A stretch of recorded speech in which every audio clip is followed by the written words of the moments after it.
नमस्कार, मैं हूं मयंक सक्सेना। स्वागत है आपका इंडिया न्यूज़ 28 में। आइए बात करते हैं इस वक्त की बड़ी खबर की। तिरुपुर नगर निगम के वार्ड 2 में सीवरेज रहित स्वच्छता न देखने वाले पार्षदों की सार्वजनिक निंदा। तिरुपुर नगर निगम वार्ड नंबर 2 टीचर्स कॉलोनी में कई अपशिष्ट जल नहर नहीं है और उचित योजना की कमी के कारण अपशिष्ट जल और बारिश का पानी बाहर नहीं जा पाता और सड़कों पर तालाब की तरह जमा हो जाता है।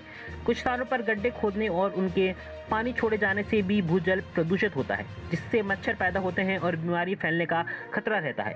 क्षेत्र के निवासियों ने आरोप लगाया है कि रुके हुए सीवेज से न केवल दुर्गंध आती है बल्कि मच्छर भी पैदा होते हैं और छोटे बच्चों से लेकर बुजुर्ग तक रहस्य में बुखार फैलता है। इसलिए इलाके के लोगों के हित में नगर निगम प्रशासन से मांग की है कि वे तुरंत कार्रवाई करें और इलाके में सीवरेज और बरसाती पानी को जमा होने से बचाने के लिए इलाके में एक नहर की निर्माण कराएं। तिरुपुर से संवाददाता सुब्रमणी की रिपोर्ट।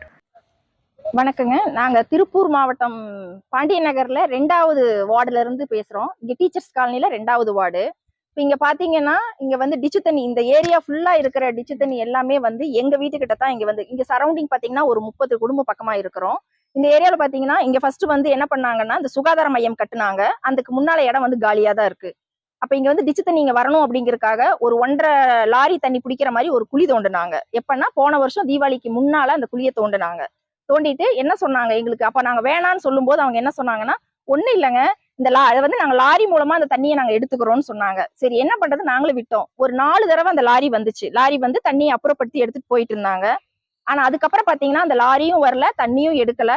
இப்ப ஒரு வருஷமே ஆயிடுச்சு. தண்ணி ஃபுல்லா அந்த அதுலதான் தேங்கி நின்னு அப்புறம் அது அப்படியே ஃப்ளோ ஆகி எங்க வீடுகளுக்கு மத்தியில தான் பூந்துட்டு எல்லாம் உள்ள போகுது. உள்ள போய் அந்த தண்ணி ஓட்டமும் கிடையாது. அந்த லாஸ்ட்ல பாத்தீங்கன்னா ஒரு வீட்டுக்கு முன்னால போய் குளமாட்ட தேங்கி நிக்குது. ஒரு 4-5 வீட்டுக்கு முன்னால குளமாட்ட தேங்கி நிக்குது.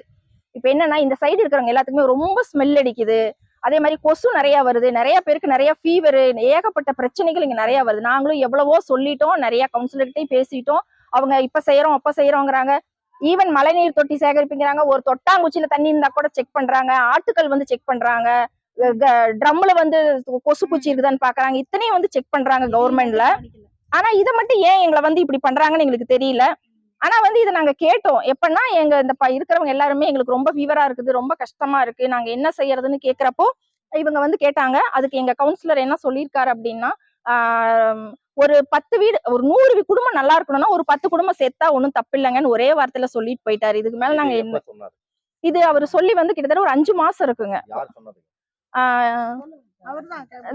இவங்க கிட்ட சொன்னாங்க. யார் சொன்னது? என்னங்க? கேபிள்ராஜ் இங்க வந்திருந்தாருங்க இந்த வீதியில. அவர் என்னவா இருக்கிறாரு? கவுன்சிலரோட ஹஸ்பண்டுங்க. இந்த ஏரியா கவுன்சிலர் இருக்காங்க, அவங்களுடைய ஹஸ்பண்ட். அவர்தான் சொன்னாரு. அவர் வந்து இவங்க கிட்ட சொல்லியிருக்காங்க. அது கேட்டதுக்கு அப்புறம் எங்களுக்கு இதுக்கு மேல நாங்க என்ன செய்யறது எங்களுக்கு ஒண்ணுமே புரியல. நாங்களும் எங்கேயாவது போய் மனு கொடுக்கலாமா, ஏதாவது செய்யலாமா, நாங்களும் தவிச்சிட்டு இருக்கிறோம். எங்களுக்கு தயவு செஞ்சு கவர்மெண்ட் இதை பார்த்தாவது எங்களுக்கு ஏதாவது ஒரு தீர்வு பண்ணி கொடுத்தாங்கன்னா போதும். இங்க இருக்க முடியலைங்க, ரொம்ப கஷ்டமா இருக்குது. ரொம்ப நன்றி. உங்க பேரு? என் பேர் கவிதா. என் பேர் ஜெயந்திங்க. இந்த மாதிரி பூரா தண்ணி இங்கேயே ஊர் தண்ணி பூரா இங்கேயே கொண்டு வந்து நிறுத்திட்டாங்க. நாங்களும் ஏதாவது வழி பண்ணுவாங்கன்னு யோசிச்சுட்டு பண்ணிட்டு இருக்கிறோம். ஆனா குழந்தைகள்லாம் இருக்குது, ஆனா எந்த இதுவுமே பண்ண மாட்டேங்கிறாங்க. பூரா குழந்தைகளுக்கெல்லாம் காய்ச்சல்லாம் வந்துருச்சு. ரொம்ப சிரமப்படுறாங்க. கொசு அதிகமா இருக்குது, ஸ்மெல்லு தாங்க முடியல, ஏன்னா தூங்க முடியாது, ரொம்ப சிரமமா இருக்குதுங்க. இதுக்கு ஏதாவது வழி பண்ணி கொடுத்தாங்கன்னா பரவாயில்லன்னு நினைக்கிறேன். எங்க வீட்டு முன்னாடி தண்ணி நிக்குதுன்னு அவர் இங்க வந்திருந்தாரு, கமிஷனர்.